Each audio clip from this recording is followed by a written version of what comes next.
חסדי השם.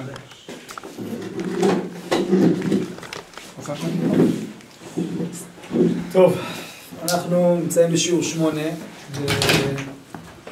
בשבוע שעבר סיימנו את 7 נקיים והתחלנו עשינו איזשהו פתיח לעניינים של הלכות הרחקות. אנחנו נתחיל היום את ההלכות, שנעשים איזשהו פתיח יותר העלומים. אנחנו מתחילים ממש את ההלכות. אנחנו נקדיש לזה 2 שיעורים, שיעור 8. שיעור 8 ושיעור 9. זה יהיה בהלכות הרחקות. אנחנו נסיים את הסדרה בזה אחרי 12 שיעורים, כאשר כבר למדנו את פסק טהרה, 7 נקיים, פולטת שחוות זרע, וכל הדברים שדיברנו עליהם לפני זה, כתמים וכו' וכו'. מה הם הלכות הרחקות? אז כבר הקדמנו מבחינה רעיונית בשבוע שעבר, אני רק חוזר על 2 נקודות, אולי נקודה אחת, 2 נקודות שהן נקודה אחת. הלכות הרחקות, כמו שאמרנו, נוגעות גם לגבר וגם לאישה. כל מה שאמרנו עד עתה, שזה הלכות טומאה של האישה וכתמים, ופולטת שחוות זרע, ופסק טהרה, ו7 נקיים, זה חשוב וצריך והכרחי שהגבר ידע, אבל בסופו של דבר זה כל הדברים האלה דברים שהאישה עושה.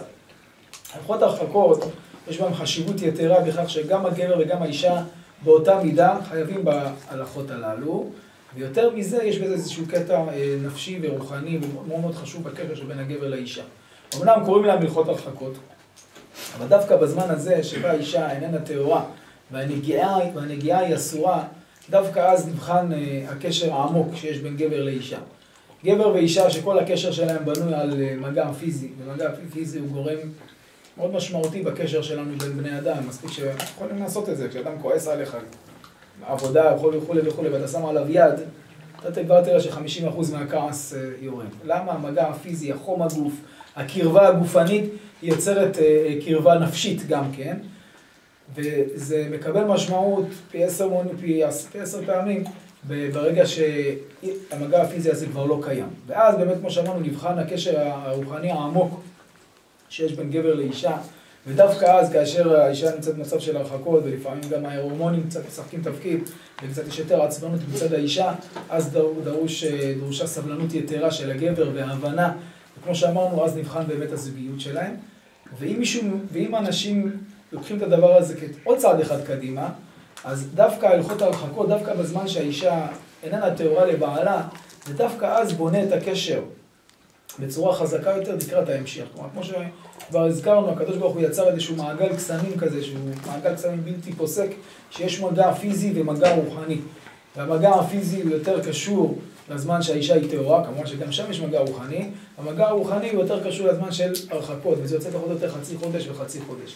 והגעגוע הזה שנוצר, כמו שאומר רבי מאיר בגמרא בנידה, שהזכרנו, שלא ירגיל בה וקץ בה, ושגאה ריבה על בעלה כשעה שנכנסה לחוקה, ההתגעגעות הזאת שהקדוש ברוך הוא יצר אצלנו, שאנחנו אנשים גשמיים ואנחנו מואסים, בסופו של דבר, גם הדבר שאנחנו אחר במתלהבים ממנו וקיים אותו בהון רב, אחרי כמה פעמים זה כבר נמאס, כמה אפשר. אבל כאשר יש את הגעגוע הזה כל פעם מחדש, ושומרים על ההלכות הללו, אז הקשר הוא קשר שנמשך בעזרת השם לנצח נצחים, ולכן ההלכות הללו הן הלכות חשובות מאוד מאוד מאוד לשמור עליהן, וההלכות הללו, כמו שנראה, רובן אלה הלכות מדרבנן, כל מה שעשו מדאורייתא זה בעצם הנגיעה, והרבנן הם אלה שהוסיפו עוד ועוד דברים. ומדוע? 2 דברים. קודם כל בגלל שהם ראו, חכמים ראו שהתורה בעצמה החמירה.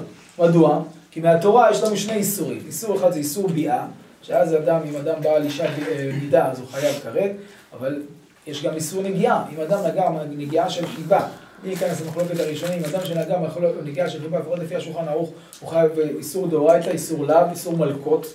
חכמים אמרו, אם התורה אסרה אפילו נגיעה, הרי למה צריך נגיעה? מה כולה נגיעה? זה לא ביאה. אם התורה אסרה, כנראה שזה חשיבות יתרה. ולכן חכמים לקחו אותנו עוד כמה צעדים אחורה, בשביל להבין ולהדגיש את ההלכות הללו, ובשביל שחס ושלום אדם לא יגיע לידי העבירה בעניין הזה. אם זה בדרבנן, למה לא מכירים בשעת הצורך, למשל? אתה יודע מה שאישה צריכה ללדת? בגלל שיש פה גדר מאוד מאוד גדול, ואין אפוטרופוס לעריות, כמו שהוא בנפרד, מה זה הביטוי הזה של חז"ל, אין אפוטרופוס לעריות. מה זה אפוטרופוס? מה זה אפוטרופוס?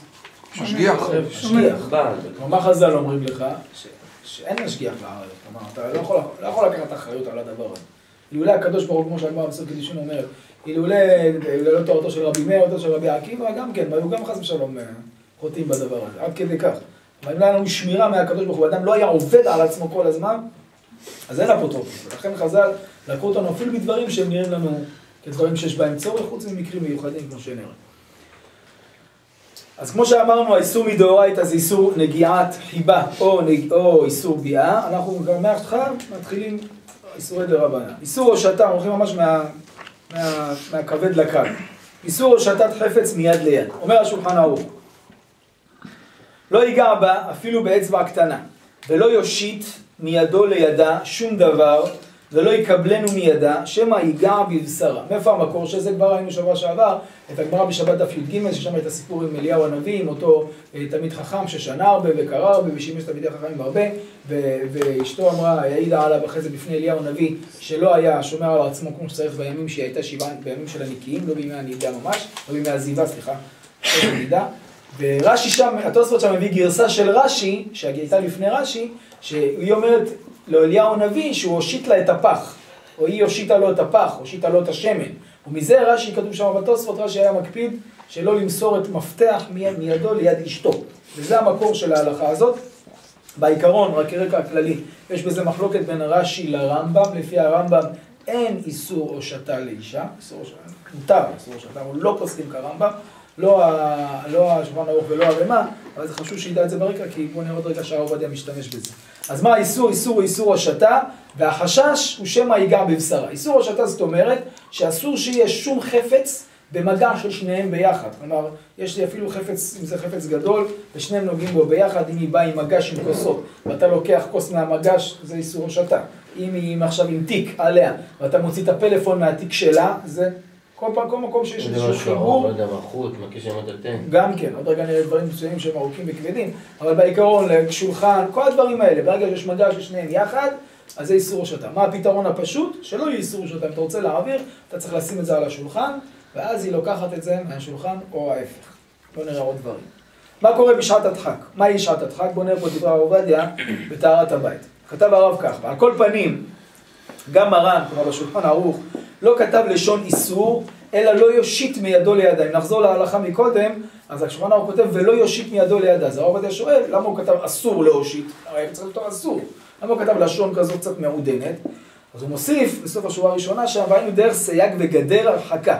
ונפקא מינה שבמקום שיש טורח בדבר, ולא סגי בלאו הכי, כלומר אין אפשרות אחרת, שפיר דמי לסמוך על הרמב"ם וסיעתו המקלים בדבר, שמקלים בהושטה.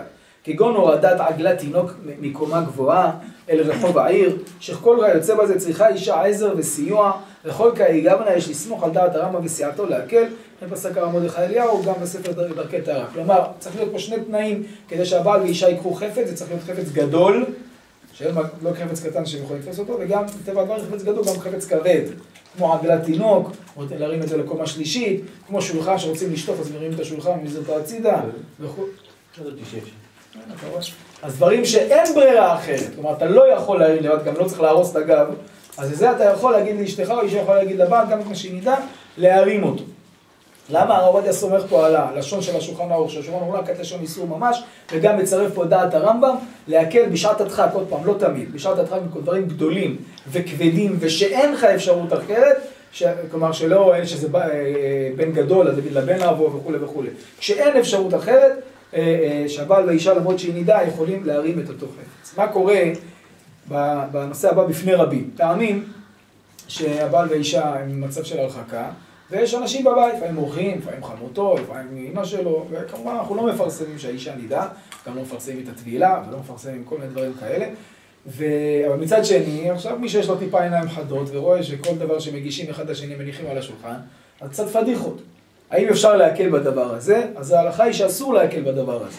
למה אסור להקל בדבר הזה? אנחנו גם בפני רבים, מצד אחד אנחנו לא מסתירים, לא מגלים שהאישה נידה, מצד שני אנחנו גאים על זה שאנחנו מקיימים את הלכות נידה, וככה אנחנו עושים, ומי שאוהב להסתכל ולחטט, אז הוא סתם חטטן, אבל ככה אנחנו מקיימים. גם נשים היה בגד מיוחד בנידה. נכון, בפעם נשים היו יכולים עם בגד מיוחד בנידה, נכון. אולי אפשר להגיד יש להם בית מיוחד,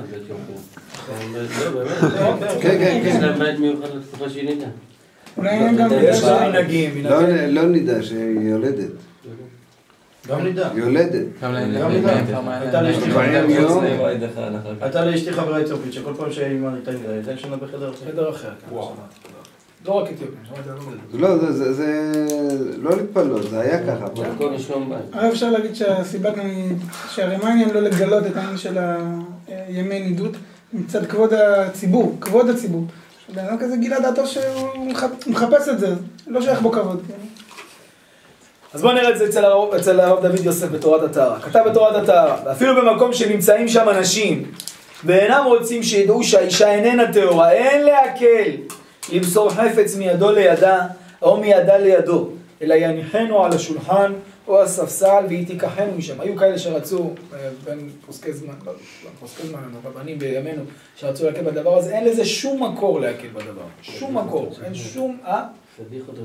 אין שום הקלה בדבר הזה. יש אפשרויות אחרות להעביר, כמו שנראה בזריקה וכאלה דברים, או במקומות אחרים, אבל אין שום הקלה בזה. אפשר עם בעל ואישה מספיק חכמים ויש להם מספיק טק, אז יכולים לעשות את זה, אם כל כך הם מתביישים, אז זה בצורה שאנשים לא רואים. אבל אין שום מקום לדבר הזה. הדבר היחיד שבעניין הזה מקל בו הרב אליהו, זה במקרה הבא, הוא כותב בדרכי טהרה לרב אליהו, אם הראה ושכחה האישה והושיטה לבעלה חפץ, לא יאמר לה נידה, זה כבר ממש כבוד הבריות גדול, אלא יקבלנו במורת רוח, כלומר יעשה לה איזשהו פרצוף ככה שהמצב לא כל כך טוב, ולא ייקחנו מתוך ידה, אלא תניח היא או תזרוק את החפץ לתוך ידה. כלומר, היא והושיטה בפני רבים, אז לא ישאיר את היד תלויה באוויר. זה לא נעים, אלא מה? אלא ישלח את היד, יעשה לה איזשהו סימן, אני יודע מה, ישלח לה בוואטסאפ, אני יודע מה, ויעשה איזושהי בצורה כזאת שהיא תניח, ואז היא תבין, אבל רק במקרה הזה. מה? שאתה לא אסור, כאילו, להתרגל, להיות שאתה בחוץ, זה נתנהג רגיל. זאת אומרת, להניח, והיא תמיד תיקח, ואז ככה אין הבדלים. כל אחד בעניין שלו. הלאה, עוד עניין, מסירת תינוק. קורה פעמים, זאת השם שכן ירבו, שנולד תינוק חדש, או שהוא תינוק שהוא עדיין בהרגעה ולא עושה שום דבר מעצמו, או שהוא מה שנקרא פעוט, שעדיין לא הולך וכו' וצריך להרים אותו, אבל הוא מבין עניין, ורוצים להעביר אותו אחד לשני, או כשאין עגלה נמצאת, או סתם בבית, או ברחוב וכו' וכו'. אז בואו נראה מה ההלכה בזה. המקור להלכה הוא בשו"ת התשבץ. התשבץ זה רבי שמעון בן צמח דורן, הזכרנו אותו כמה פעמים בשיעורים. הוא היה מרבני אלג'יר, לפני כ-500 שנה, סוף תקופת הראשונים. הוא כותב כך, יש להקל... 1361, 1361. כן.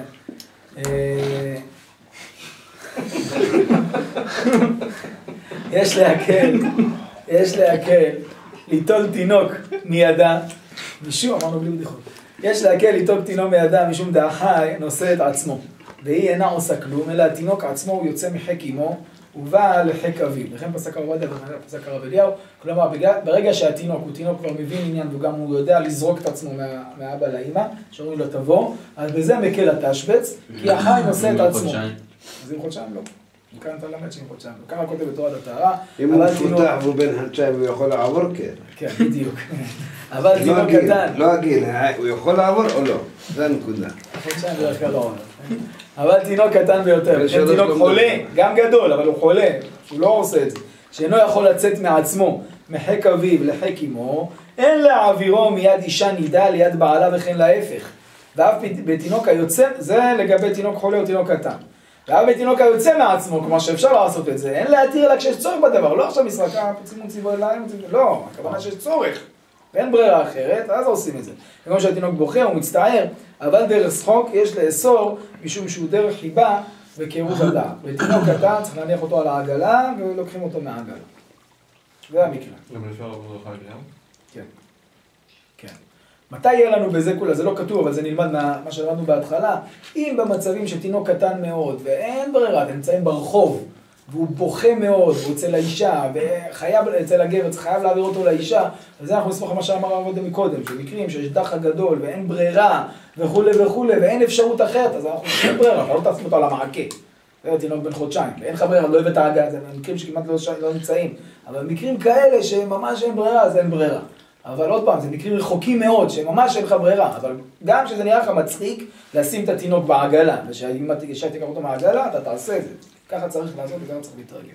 זה אחד הדברים שתמיד נוטה להיות באוטובוס. באוטובוס. שבאים לנסוע באוטובוס, אז הבעל מקפל את העגלה לתוך האוטובוס, האישה פתאום מחזיקה את התינוק, ואז יש מצב כזה שמי יחזיק, ואז נוצר של מצב שלה. אז נתקעת את הכל נסיעה. לא, יש כאלה בעיה זה מראש. זה לא בעיה, כן, אבל לפעמים זה לא בעיה, לפעמים בתוך הלחץ, פתאום הוא צריך להעביר את התינוק או שזה, ואז... כן, נכון. ויש אנשים שם, זה ניסיון קשה. הלאה, זריקת חפץ. חפץ. שים אותו איפה שהעודף של הנהג. לגבי זריקה, כותב לנו המהר"ם מרוטנבורג, לא כתבתי מזה, מתי הוא נפטר? עדי מאור מרוטנבורג, נפטר לפני כ-700 שנה, מגדולי בעלי התוספות, כותב כך, ועל אותם הנוהגים לזרוק מפתח או מעות אל יד נשותיהם בימי נידתן, ראוי לגעור בהם, כלומר המהר"ם מרוטנבורג אוסר בזריקה, וככה פוסק גם הרימה להלכה, וכן על ידי זריקה מידו לידה ולהפך אסור. כלומר, הוא לא מבחין בין הושטה לבין אם אדם זורק לאשתו ואשתו תופסת. לעומתו, כותב בשו"ת התשבץ. זריקה זה הכוונה שזורק ממרחק? זה לא מחייב זריקה ממרחק. עצם זה שהוא פותח את היד וזורקת לו את זה.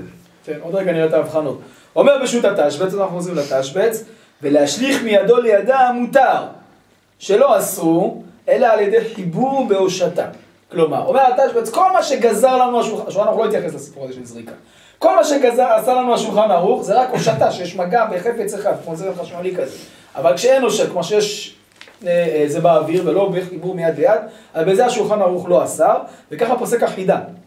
בשיעורי ברכה כותב שאב לדעת האוסרים, מכל מקום מותר, כאשר זורק את החפץ כלפי מעלה ובירידתו תקבלנה. כלומר, אומר החידה, גם לדעת הרמה שאסר, כלומר, כל המחלוקת של התשבץ והרמה, זה מה שנקרא לכינון ישיר, כן? שאתה זורק את זה ככה, או שאתה מניח ככה, בסדר? אבל אם אתה זורק את זה ללמעלה, ואז זה יורד, כלומר זה נופל בכוח המשיכה, זה גם הרמה יקל. ככה כותב החידה. מה אנחנו עושים להלכה? סליחה? כאילו הנחת אותו על משהו בעצם, כביכול. כביכול. מה אנחנו עושים להלכה? אז הרב עובדיה פוסק בטהרת הבית, סוף דבר הכל נשמע שמעיקר הדין יש להתיר זריקה מיד ליד. כלומר, הוא מתיר אפילו זריקה, מה שאמרנו, לכינון ישיר. והמחמיר בזה תבוא עליו ברכה. במה? בזריקה ישירה. ואיך עד אפשר, טוב לזרוק החפץ כלפי מעלה ובירידתו מקבלנו האישה. כלומר, עדיף לזרוק בצורה כזאת. גם זה כשאנחנו עושים, זה לא סתם, לא שמשחקים עכשיו כדור. כן? לא סתם, רק שאין ברירה. כשאין לך ברירה ואין לך אפשרות להניח, כשמפתחות של האוטו אתה באמצע הרחוב, אין אפשרות להניח וכו' וכו', אז אתה יכול לעשות את זה. לא סתם, רק מקרה שאין ברירה ואין אפשרות להניח בדרך המקובלת, אז אתה יכול להשתמש בקולה הזאת, בהיתר הזה של זריקה. הרב אליהו פסק להקל רק החידה, והוסיף עוד שכל זה מותר רק בשעת הצורך, כמו שאמרנו, ולא למשחק. כלומר, ההבדל היחיד בין הרב עובדיה לרב אליהו, שהרב עובדיה מקל בעיקר הדין כמו שאמרנו בכינון ישיר, והרב אליהו אוסר. אבל לפי שניהם, כשיש צורך, אז אנחנו עדיף לעסוק בצורה הזאת של מלמעלה למטה. זה לגבי זריקת חפץ. ראינו פה 4 נושאים שכולם קשורים לעניין הושטת חפץ מיד ליד. בואו נעבור לנושא הבא. הנושא הבא הוא כבר לא קשור לנגיעה. בסוף כן קשור לנגיעה, אבל לא עניין של אסור משום נגיעה כמו ההושטה. הם דברים יותר רחוקים, וגם אותם אסור חכמים, הם דברים, מה שנקרא, דברים האסורים מחמת חיבה וקירוב הדעת. ופה אתם תראו דבר נפלא של חז"ל לחז"ל עשו הבחנה בין דברים האסורים, פה מדובר על דברים של דיבור, דברים של הערכה, כן? דברים של הסתכלות, שפעמים חכמים אסרו, ופעמים חכמים התירו. איפה הם, וזה החוכמה של חז"ל, חז"ל הם מהפסיכולוגים הכי גדולים, ידעו איפה הם הדברים שיכול לעורר ערעור אצל האדם, ואז יכול להביא אותו לידי עבירה, ואיפה הדברים שגם אם הם על הגבול של ערעור, אבל זה הכימיה, זה הקשר שיש בין גבר לאישה. בואו תראו עד כמה הדקות פה היא חשובה. אומר השולחן ערוך, חייב אדם לפרוש מאשתו בימי טומאתה, עד שתספור ותטבול. ידוע, למד. ואפילו שעתה זמן ארוך ולא טבלה, תמים בנידתה עד שתטבול. גם את זה למד, מי שאפילו 10-15 שנה לא טבלה, היא נידה. ולא ישחוק, הוא מוסיף השולחן ערוך, וזה לענייננו, ולא יקל ראש עימה, אפילו בדברים שמא ירגיל העבירה. מה הכוונה? לא לדבר עם האישה? לא, מותר לדבר עם האישה. גם דברים של חיבה מותר.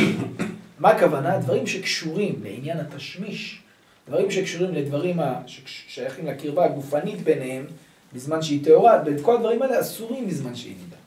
כל הדברים ששייכים, אפילו ברמיזות קלות, כמובן, גם כשמדברים על זה בזמן שהיא טהורה, זה הכל בקדושה ובטהרה. בזמן ההרחקות לא מדברים על דברים אפילו שקרובים לעניין הזה בכלל, לא קשורים. במחילה, להגיד לבעל שבא ואומר לאישה שהוא אוהב אותה או שהוא מחייב אותה, זה מותר גם בזמן שהיא נידה.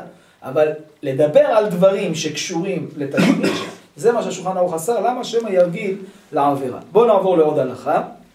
אומר השולחן ערוך בסעיף ז', לא יסתכל אפילו בעקבה, ולא במקומות המכוסים שבה, עוד נבין מה זה המקומות המכוסים שבה, אבל מותר, כל פה בזמן שהיא נידה, כן?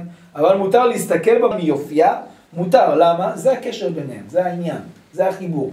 ולא יביא אותו לידי עבירה, למה לא לידי עבירה? אומרים חז"ל, הכלל ההלכתי שאדם לא עוזב את ההיתר ואוכל את האיסור. אדם שיש לפניו, הוא רעב מאוד, ומביאים לו חס ושלום צלחת של משהו שהוא לא כשר, הוא אומר, תשמע, עוד רבע שיגיע משהו כשר, אדם הגיוני לא אוכל את האיסור. הוא אומר, אני מוכן לחכות, אני אחכה, כי הוא יודע שיש לזה המשך, שיש לזה היתר.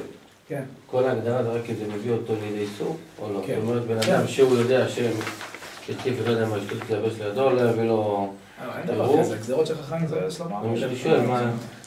חכמים גזרו, חכמים יודעים מה הם עושים, ועל פי רוב אמרו שאדם זה מביא לידי ערעור ואז וכו' וכו', חכמים גזרו. מה הכוונה מקומות המכוסים, מה הכוונה מקומות המגולים? בואו נראה פה את דברי תורת הטהרה. כותב בתורת הטהרה, אנחנו בעמוד 2, מותר לאיש להביט ולהסתכל ביופייה של אשתו נידה, אף על פי שיש לו הנעת לב ממנה בראייתו. ואף על פי שאשתו נידה אסורה עליו בביאה, ואיסורה איסור כרת, מכל מקום כיוון שעתידה, זה אדם שהוא לא עוזב את היתר ואוכל את האיסור, מכל מקום כיוון שעתידה להיות מותרת לו לאחר ספירת 7 נקיים וטבילה, אין חשש שיבואו לידי מכשול. אולם, יש להחמיר, זה לא יש להחמיר, זה אסור, הלשון פה היא לא מדויקת, אולם אסור להסתכל במקומות המכוסים של אשתו נידה, ומכל מכן שאסור מן הדין להסתכל באותו מקום, כמו שנראה עוד רגע. ומכל מקום אין לאסור להסתכל במקומות המכוסים של אשתו נידה, אלא כשעושה כן דרך התבוננות, מתוך כוונה ליהנות בראייתו, אבל ראייה בעלמא מותרת, פה ראוי להרחיב למה כוונתו, קצת צמצמתי פה בציטוטים. מה הם מקומות המכוסים או המקומות המגולים? ההגדרה שלנו לגבי מקומות המכוסים והמגולים, זה כל דבר שהאישה נוהגת לחסות בימי טהרתה בפני בעלה, באופן כללי בבית, אז הם אלה המקומות המכוסים. כלומר, אם אישה רגילה ללכת באופן כללי, עם שרוולים עד לכאן, ועם חצאית עד הרצפה, אז מבחינת בעלה, היא אסור לו לראות לה את המרפקים, את הידיים, בזמן תומתה. היא מגדירה מה המקומות המכוסים. אם אישה תלך לפני בעלה, בזמן שהיא במה טהרתה, נגיד אין לה ילדים בבית, היא הולכת בלי כיסוי ראש בבית, למרות שאנחנו לא ממליצים לעשות דבר כזה, נגיד שהיא עושה דבר כזה, אז בימי נידותה הוא יכול לראות אותה בלי כיסוי ראש. הכל תלוי מה ההנהגות שלהם. בדרך כלל אישה נשואה שכבר יש לה ילדים בבית והולכת תמיד בצניעות בבית, ככה גם צריך לנהוג, זה ההרגל בבית, וככה גם מרגילים את הילדים, אז בזמן תומתה, בזמן שהיא נידתה, הוא יודע, לפי זה מהמקומות המכוסים. אז יוצא שבטח ובטח אסור להתלבש אחד ושני, וכל הדברים האלה. זה ודאי. וזה נלמד מהעניין הזה. חוץ מזה, הוא כותב כמה בשולחן ערוך, לגבי אותו מקום, זה לא משנה, באמת תומתה או באמת טהרתה, זה אסור להסתכל באותו מקום. כל המסתכל באותו מקום, מעביר בראש הפנים על פניו, והצנע ללכת עם אלוהיך, זה מסתכל בשולחן ערוך בסימן רשמי באור החיים, וזה איסור חמור מאוד, זה לא משנה באמת תומתה או באמת טהרתה. זה איסור מוחלט. זה לגבי העניין הזה. זה לגבי אמרנו, לגבי מקומות המכוסים ולגבי מקומות המגולים. הלאה, בואו נמשיך לכוכבית השנייה כאן. עוד אומר השולחן ערוך, הכוכבית הראשונה, סליחה, זה מה שאמרנו לגבי אותו מקום. באור החיים רשמיהם, אסור להסתכל באותו מקום. שכל המסתכל שם אין לו בושת פנים, ועובר, תראו כמה איסורים. והצנע הלכת ומעביר בושה מעל פניו, שכל המתבייש אינו חוטא. נכתיב, עבור תיראתו על פניכם, זו הבושה, לביתי תחתהו. ועוד כמגרי יצרה בנפשי, וכל שכן הנושק שם, שזה איסור חמור מאוד, שעובר על כל אלה ועוד, שעובר על בל תשקצו את נפשותיכם. אין מה להרחיב בעניין הזה, העניין ברור.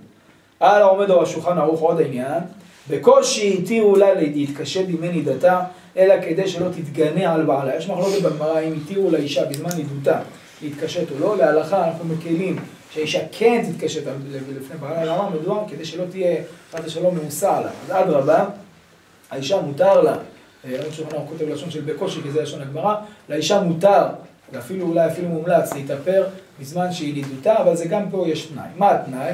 אם היא רגילה תמיד להתאפר, אישה שהולכת תמיד מאופרת, ומזמן נידתה, מזמן טהרתה, אז אין בעיה. אפילו לכבוד בעלה יכולה להתאפר, גם מזמן נידותה. אבל אישה שלא רגילה להתאפר, אז יש בעיה, יש איסור שהיא תתאפר דווקא לכבוד בעלה בזמן נידותה. כי אז יש פה, אם יש אירוע, זה לא לכבוד בעלה, זה לכבוד האירוע. דווקא לכבוד בעלה זה... כן, כן. אז אם היא בדרך כלל מתאפרת, אין בעיה. אז היא יכולה גם כן לכבוד בעלה. אבל אם בדרך כלל לא מתאפרת, אז גם זה לא טוב שמתאפר לפני בעל. עוד עניין, אומר השולחן ערוך בסימן ר"ז, בשמים של ערווה, כגון קופה של בשמים תלוי בצווארה, או חזת בידה, או בפיה, אין מברכים עליהם. לפי שאסור להריח בהם, שמא יבוא לידי הרגל נשיקה או קירוב בשר. אסור להריח מאישה, אישה שמה את הבשמים שלה, בזמן שהיא נידתה, אסור לבוא ולהריח אותה. אני מדבר על אשתו, כמובן אישה אחרת זה בכלל איסור חמור.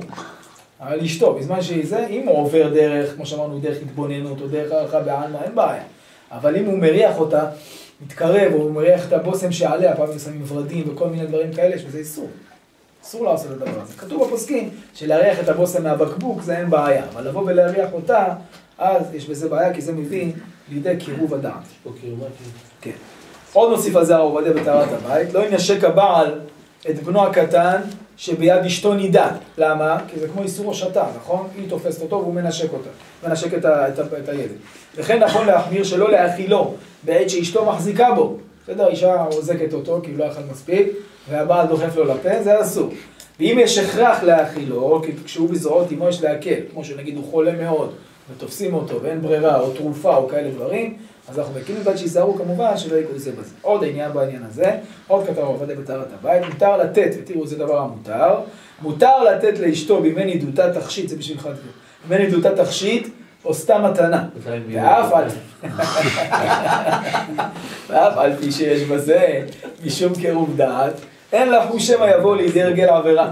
וכן אם אינה רוצה ללכת לטבילה משום ריב ומדנים, דיברנו על זה בעבר, שעברו ביניהם וכיוצא בזה, אם רוצה לפייסה על ידי מתנה, מותר, ועד שיזהר מלהרבות דברי חיבה ואהבה שלא יבוא לידי הרגל עבירה, וזה דברים שגורמים לקשר, הנתינה מביאה לידי האהבה, וככה שומרים על הקשר בין הגבר לאישה, אפילו בדברים הקטנים זה לא מה שאחד חושב על השני, אז גם בימי נידותה... אני אחרי חודש בנת. אני אחרי חודש בנת. אז גם מהדברים המותרים. עוד בואו נראה עניין אחרון, לגבי אכילה על שולחן אחד. אז גם בזה, אין פה זה עניין של הושטה או משהו, אלא רק הרחקה. מדוע יש לנו איסור באכילה? כי ידוע שיש אוכל, אז יש קירוב הדעת, אז יש שמחה, אז יש אנשים שיושבים ביחד, אנשים שיושבים ביחד, מביאים משהו לאכול, מביאים משהו לשתות, ולכן חכמים אסרו את העניין הזה של אכילה, ובואו נראה מהם ההגבלות. אומרת הגמרא במסכת שבת בדף י"א במשנה, לא יאכל הזב עם הזבה, מפני הרגל עבירה. מהו אותו הרגל עבירה? אומר רש"י, מפני שמתוך שמתייחדים יבוא לבעול זבה שהיא מקרבת. כלומר, הם יושבים ביחד, הם אוכלים ביחד, ומזה זה מביא לידי שמחה, מביא לידי קירוב דעת וכו' וכו'. זה כשהם לבד או עם משפחה? או, שם כוח. אומר השולחן ערוך, לא יאכל אימה על השולחן, אלא אם כן יש שום שינוי. כלומר, כשהם לבד, ואין אנשים ביניהם, איזה אנשים? אנשים גדולים, או ילדים גדולים שמבינים עניין, אם זה תינוקות, בגיל 2-3 זה לא עוזר. אבל אם יש ילדים כבר בגיל הבנה, 6, 7 וכו' שמבינים, אז בזה אין צורך לכל ההרחקות האלה, אלא כשהם לבד אנחנו מדברים כאן, אז לא יאכל אימה על השולחן, אלא אם כן יש שום שינוי. צריך איזה הפסק, איזשהו היכר בינו לבינה. שיש שום דבר מפסיק בין קערה שלו, כבר בין הצלחת שלו, לקערה שלה. מה הדברים? לחם, או קנקן, או שיאכל כל אחד במפה שלו. כלומר, כמו שמביאים מגשים בישיבות, אז כל אחד אוכל במגש שלו, גם אין בעיה, כי יש היכר. נגיד קערה של סלט, זה גם מפסיק? לא, אז בדיוק מה ההגדרה, כמו שנראה עוד רגע, ההגדרה היא זה דווקא דבר שלא משתמשים בו בסעודה. אז לחם, למה? לחם זה הכוונה היא שהוא לא אוכלים עכשיו ספגטי, בלי לחם. אז הוא שם לחם, קוסקוס. קנקן, מה? הכוונה היא לדברים שלא משתמשים. לא, קנקן הכוונה זה הגעותה. זה יכול להיות כל דבר, זה יכול להיות השעון שלי, זה יכול להיות הפלאפון, זה יכול להיות הניסויים של האישה. פלאפון זה טוב. לא, אבל לא קשור לסעודה, זה העניין. מה המטרה פה? המטרה היא פה לא עושה איזה קרגל בפניכם. אלא המטרה היא, כמו שאמרנו, להדליק את הנורה האדומה. ברגע שאדם עשה פעולה כלשהי, ואמר, לא צריך אפילו, רק אומר לאשתו. זה תזכורת.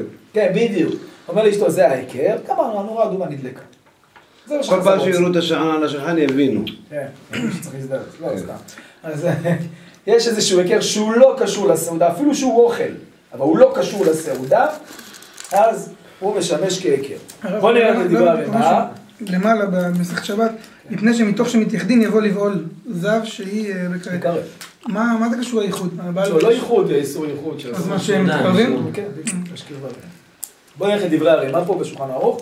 אומר הרמ"א הגעה, ויש אומרים דעת צריכים הפסק בין קערה שלו לקערה שלה, היינו דווקא כשאינן אוכלים בקערה אחת כשהיא טהורה. אבל אם אוכלים בקערה אחת, כשהיא טהורה סגי, אם אוכלת בקערה בפני עצמה, ואין צריך היכר אחר וכן נוהגים. הוא אומר הרמ"א, היו גם נהגים כאלה בעבר, יש כאלה גם היום, שאוכלים כולם בצערה אחת, קערה אחת, מכירים את זה אצל הבוכרים? קערה אחת גדולה, כולם אוכלים ביחד. כן? אז אם אוכלים מקערה אחת, הם אוכלים מצלחת אחת כל הזמן, הם רגילים. הבעל והאישה אוכלים מצלחת אחת. במי נידותה, מה יהיה ההיכר שלהם? שכל אחד יכול בצלחת שלו. לא צריכים היכר בהם, למה? כי הם שינו. או למשל עוד שינוי, הם יש להם מקומות קבועים, כמו בבית כנסת. הוא יושב כאן, היא יושבת שם, בזמן נידתם יכולים להחליף. כל היכר. כן, תופס. על קלטה של המקומות קבועים. רגע, מה גם צלחת אחת? לא צלחת כאילו שלוקחים ממנה. לא שאוכלים ממנה. פעם היו עושים צלחת גדולה. זה מה שהיה פעם. כן, היו עושים צלחת וכולם יושבים מסביב ואוכלים, כולם ככה מסביב. גם היום יש לך אבל צלחת סלטים, נגיד שכל אחד... לא, זה משהו אחר. זה משהו אחר. אתה שם בצלחת זה שם. אז זהו, מה העניין לוקח עם מזלג וישר זה בעיה? זה בעיה כמו שנראה בהמשך.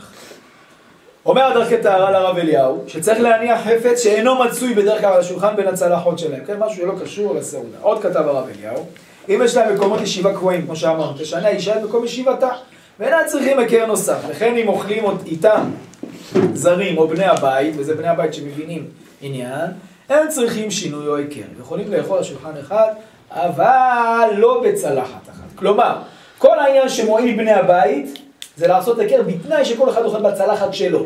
אבל אם הם אוכלים מצלחת אחת, לא עוזר שיש בני הבית. למה? כי כבר הקרבה גדולה. לא נשים צלחת מרכזית של סלט וכל אחד ייקח, אלא כל אחד יפה מאוד. צלחת. יפה מאוד. בוא נראה, אנחנו נרחיב בזה בסוף. לסיכום, אומר הרב אליהו, לאו דווקא שינויים אלה, אלא כל שינוי כיוצא בזה. ואין צריך שינוי זה להיות בעיקר לעין זרים, אלא להפך, ראוי להצניע דבר זה. אלא כל שהבעל והאישה מרגישים תמיד בהבדל ויזכרו שהיא נידה, ולא יבוא לידי קרבה יתרה. וחיבה, הרי זה שינוי. עכשיו בוא נסיים עם צלחת מרכזית. אמרנו שצלחת מרכזית. ליד אנשים, אז גם אם... אז לא צריך. לא צריך, אבל בעיקרון נגיד אנחנו יושבים בשולחן, לא יודע מה כולם. פתאום שאנחנו רוצים מהסלט או משהו, אז כן יכול להיות. יכול לחתום. עכשיו, מה זה אכילה משותפת? זה אני מביא פה את דברי הבן איש חי. אכילה משותפת מצלחת מרכזית. מה אכילה משותפת מצלחת מרכזית? אז אמרנו שאתה אוכל מצלחת אחת באופן ישיר, אז זה לא עוזר שיש פה רבים. אלא מה אתה צריך לעשות בעצם?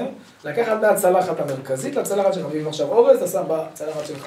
ואם אורז, אתה שם בצלחת שלך, וזה אין בעיה. הרב אסור גם למזוג אחד לשני. כי יש בזה קרבה יתרה. אתה ממש באותו צלחת, זה מגיע. הרב, ולמזוג לה מהצלחת המרכזית, הצלחת שלנו. אין בעיה, למזוג אין בעיה. בוא נראה כן? משהו. שהבעל למזוג לאישה? כן, אוכל. חתום? זה הלכות אחרות. מה אנחנו אצל תימנים זה לא תופס. למזוג מותר לו? כן, אני עד היום חשבתי שאסור. זה לגבי יין וזה, שבוע הבא. לא, העוף, אורז, כן, אוכל אותו. אלא אם כן אתה מכין אותו עם ערק. לא שמצאת תירוצים. לא, חס וחלילה. אני חושב לגבי המזיגה, לגבי מזיגה, אם מגישה לו אוכל, לא יכול לשים לו את הצלחת בפניו. יכולה. פס ספרדים יכולה, רמה מחמיר. הוא כותב שם, כן, הוא כותב לשים את זה קצת במרחב מסוים, ואז... זה ספרדים מקילים בזה, רמה, אתה מכין היום זה שבוע הבא. עכשיו מה, איפה קורה? אנחנו היום ברוך השם הולכים כולנו מצלחות. איפה בכל אופן זה קורה? מביאים לפעמים מנה אחרונה בטיח, אז כל אחד לוקח לבטיח, זה עכשיו בפה. בעיה. מרכזית, נכון? מביאים בפיסטוקים, מביאים, אני יודע מה, אדם לוקח, בצלחת מרכזית. מה עושים במקרה הזה? אין מה לעשות במקרה הזה, אנחנו הולכים להיות אנשים מתורבתים יותר. אנחנו אצלנו בבית אוכלים בבטיח, כל אחד בצלחת שלו.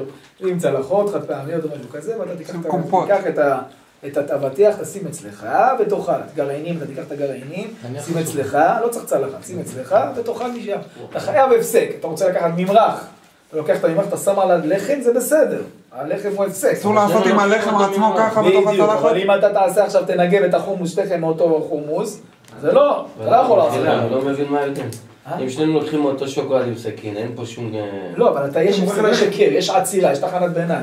איזה תחנה, שנינו לא בדיוק יכנסים. אבל אם זה לא משנה, ברור ששתיכם נכנסתם. הרעיון שאתה יוצר היכר, זה הרעיון, אתה יוצר הפסקה. אבל אם זה מבחינת הקרבה הפיזית, שיכול להיות מצב שהגיעו אחד זה לא רק קרבה פיזית, זה גם קרבה רוחנית, ישנם אוכלים באותו... קרבה רוחנית, אז ההיכר מונע את זה, אבל הקרבה הפיזית ההיכר לא מונע. נכון, אבל עדיין, בגלל שיש פה את ההפסק, אז הם יותר רימנו.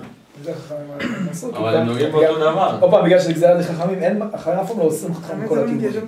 נותנים פה את הרב, אבל הם נוגעים באותו דבר. בוא נראה את ה... הרב, זה לא עשו את זה ביחד. זה לא באמת גאון קירוב, אם יש פה עכשיו צלחת מרכזית של הבטיח. חכמים גוזרים גזירה. אני חושב לתת מתנה בימי הנידות. שחכמים גוזרים גזירה, הם לא יכולים לחלק עכשיו בסוגי צלחות, בין גדלי חלק, אי אפשר לעשות דבר כזה. גם פעם... להביא היגיון. אני אפילו על הצד של פעם, שהיה צלחת קוסקוס אחת, זה לא כאילו, זה צלחת מרכזית, כל אחד רצה את שלו. שאוכלים ממקום אחד. אוכלים מדבר אחד. בוא נראה דברי הבן איש חי. מה שכותב כאן משנה זה ציטוט ממה שהוא כתב בפרשת צו. אותם שדרכם להניח המרק בקערה גדולה, והבשר בקערה אחרת, וכן האורז, וכל אחד מן המסובים נוטל בכך מן הקערה, ומניח בצלחת שלפניו.